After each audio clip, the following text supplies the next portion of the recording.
सुप्रभात बच्चों, कैसे हैं आप सब। उम्मीद करती हूँ आप सब अच्छे होंगे। तो बच्चों, आज की कक्षा में हम पढ़ने वाले हैं अध्याय नंबर 9, जिसका शीर्षक है लिंग। तो हमें यहाँ पे कुछ चित्र दिए गए हैं और उनके नीचे कुछ वाक्य लिखे हैं। सबसे पहला चित्र है, लड़का प्रश्न बोल रहा है और लड़की उत्तर लिख रही है। ऐसे ही दूसरा है, पिताजी फोन पर बात कर रहे हैं, माताजी टीवी देख रही है। तीसरा है, शेर और शेरनी जंगल में घूम रहे हैं। तो हम यहाँ पे जितने भी हमने वाक्य देखे उसमें जो शब्द है लड़का, लड़की, माताजी, पिताजी, शेर, शेरनी, तो इन शब्दों से हमें पता चल रहा है कि एक पुरुष जाति का बोध करा रहे हैं और दूसरा स्त्री जाति का बोध करा रहा है। तो उपयुक्त चित्रों तथा वाक्यों से स्पष्ट अर्थ निकलता है कि लड़का, पिताजी और शेर पुरुष जाति के हैं, जबकि लड़की, माताजी और शेरनी स्त्री जाति की हैं। अतः हम कह सकते हैं कि संज्ञा शब्द के जिस रूप से स्त्री जाति या पुरुष जाति का बोध होता है उसे लिंग कहते हैं। यानी कि जिन शब्दों से हमें पता चलता है कि कोई चीज, कोई वस्तु, कोई व्यक्ति स्त्री जाति का है या पुरुष जाति का है, उसी शब्द को हम लिंग कहते हैं। हिंदी भाषा में लिंग का अर्थ चिन्ह होता है। इन्हीं चिन्हों से हमें पता चलता है कि कौन सा शब्द स्त्री जाति का है या पुरुष जाति का, जैसे मामा, मामी, नाना, नानी, घोड़ा, घोड़ी आदि अन्य शब्द। हम यहाँ देखेंगे लिंग के भेद। हिंदी में लिंग के दो भेद हैं। कौन कौन से? पहला है पुल्लिंग और दूसरा है स्त्रीलिंग। सबसे पहले हम पुल्लिंग के बारे में पढ़ेंगे। जिन शब्दों से पुरुष जाति का बोध हो उन्हें पुल्लिंग कहते हैं, जैसे भैया, दादा, पिता, बालक आदि अन्य शब्द। सदा पुल्लिंग रहने वाले शब्द बाज, कछुआ, खरगोश, गरुड़, मच्छर, उल्लू, भालू, खटमल, कौवा, मगरमच्छ, ये जो शब्द हैं वो हमेशा पुल्लिंग के ही होते हैं। पुल्लिंग की पहचान किस प्रकार से होती है? मनुष्य व बड़े पशुओं में नर पुल्लिंग होते हैं, जैसे लड़का, युवक, हाथी। अकारांत तत्सम संज्ञाएं पुल्लिंग होती हैं, जैसे अध्याय, अभिप्राय, उपवन। ऐसे ही दव समास के प्राणीवाचक शब्द पुल्लिंग होते हैं, जैसे माँ, बाप, भाई, बहन आदि।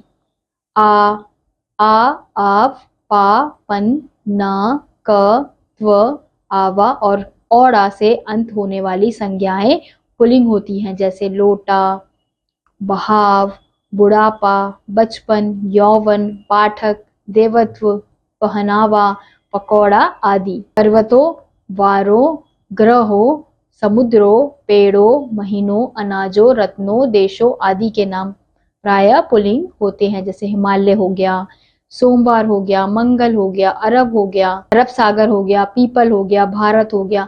तो ये जो सारे शब्द हैं वो हमेशा पुल्लिंग के ही होते हैं। अब अगला है हमारा स्त्रीलिंग। जिन शब्दों से स्त्री जाति का बोध हो उन्हें स्त्रीलिंग कहते हैं, जैसे मम्मी, दादी, गाय, बहन आदि अन्य शब्द।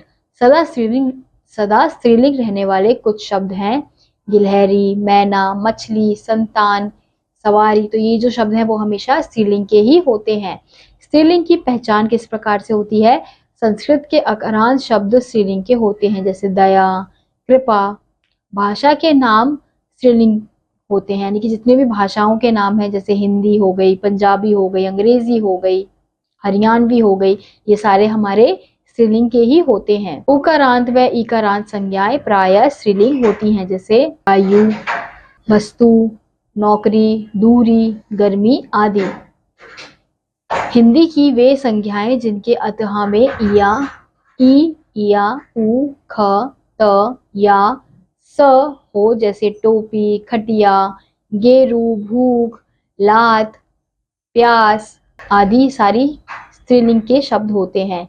अब ट, आवट, आहट वाली संज्ञाएं स्त्रीलिंग होती हैं, जैसे झंझट, बनावट, चिकनाहट, ये हमारे स्त्रीलिंग के ही शब्द हैं। अब हम यहाँ देखेंगे पुल्लिंग से स्त्रीलिंग बनाने के नियम। तो अकारांत शब्दों के अ को आ करके शिष्य का शिष्या, महोदय का महोदया, ऐसे ही अ या आ को ई करके गोप का गोपी, पुत्र का पुत्री, ऐसे ही ई को इनी करके स्वामी का स्वामिनी, तपस्वी का तपस्विनी, ऐसे ही अभिमानी का अभिमानिनी, शब्द के अंत में आइन जोड़कर, ठाकुर का ठकुराइन, बाबू का बबुआइन।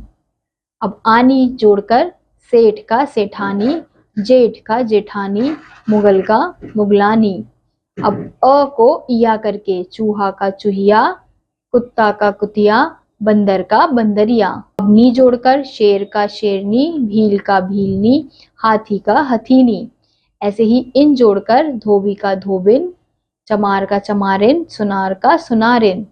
अब मान को मति तथा वान को वती करके, श्रीमान का श्रीमती, विज्ञानवान का ज्ञानवती, पुत्रवान का पुत्रवती। ऐसे ही अगला है, अक को इका करके, बालक का बालिका, अध्यापक का अध्यापिका, नायक का नायिका। कुछ ऐसे शब्द होते हैं जिनका स्त्रीलिंग बिल्कुल भिन्न होता है, जैसे भाई का बहन, बैल का गाय, वर का वधू, ससुर का सास। अब अगला है हमारा नित्य पुल्लिंग तथा नित्य स्त्रीलिंग शब्दों में मादा और नर जोड़कर, यानी कि जो शब्द हमेशा स्त्रीलिंग के होते हैं या जो शब्द हमेशा पुल्लिंग के होते हैं, उनको हम स्त्रीलिंग और पुल्लिंग में बदलने के लिए मादा और नर जोड़ते हैं। जैसे नर मक्खी, मादा मक्खी, नर कोयल, मादा कोयल, नर गिलहरी, मादा गिलहरी, नर खरगोश, मादा खरगोश, नर भालू, मादा भालू, नर मगरमच्छ, मादा मगरमच्छ। तो बच्चों,